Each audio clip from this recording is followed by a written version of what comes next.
For me, there's big news around Prosper Ogum. Yep. He is the new. He just got fired by Kotoko halfway through the last season. End of it. He is the new head coach of Ghana's under-17 team, and he will also take over as the head of coaching education at the Ghana Football Association. That was a role occupied by Desmond Ofer. Yeah. The under-17 job was occupied by a certain Frimpong Mansu, who spent 8 months going around the country scouting for 15, 16-year-olds to come and play for the national team. And now they say, thank you very much. Your job is done. We're handing over to Prosper. Do you think that we have, you like to talk about system, we have a good system in place to ensure that there is continuity and no truncation of, because Ghana, coaches like to go and pick their own talent. It's like, especially at this level. Well, no, in a proper system, it shouldn't have been an issue that a youth team manager has left his job and another one comes in, because the association would have had a pool of players they think at that age category are good enough. So once you come, you work with the squad, because there's a schedule. There's a period where you find the talents, and there's a period where you train them, groom them, and make them ready. So when somebody is working around the period where you have to find the talents and the job is done, because the FA trusts that the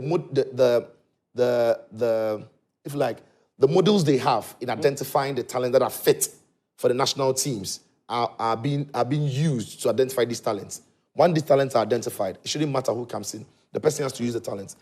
My only problem would be if the new coach, by the way, I think Prosper Ogum is way up and over in U17, in my opinion, and it matters. Some coaches are great coaches, not necessarily youth coaches, but let's see how he handles that. But again, if Prosper Ogum comes in and says that he now has to go and scout his own players, that is where I will have a problem. That is why I will have a problem. I'm thinking that if the period of scouting is done, then he has to just come in and use the same modules that the FA's philosophy has developed. Use the same models to groom the talent, because they would have used the same models to identify the players. Absolutely. If Ogum is going out, he's expected to use the same models to go and find new players. So if the former coach used the same models, it shouldn't be a problem for Ogum to use the same models to train them, unless those models are talks and not works. But I think in a proper system, that shouldn't be an issue. Our under-17 hasn't been good for a while. We got very excited.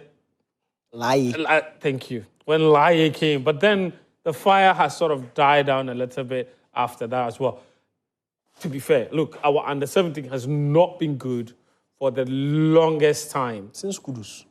Since the Kudus squad. And that was the last time we qualified for the World Cup, to be fair. That's 2017. That's 8 years ago. 2017, yeah. Kudus, a year. Yeah, that's... Yes. That's 8 years ago. What do you... Karim, where is... Karim should tell us. They had some midfielder, some fair midfielder.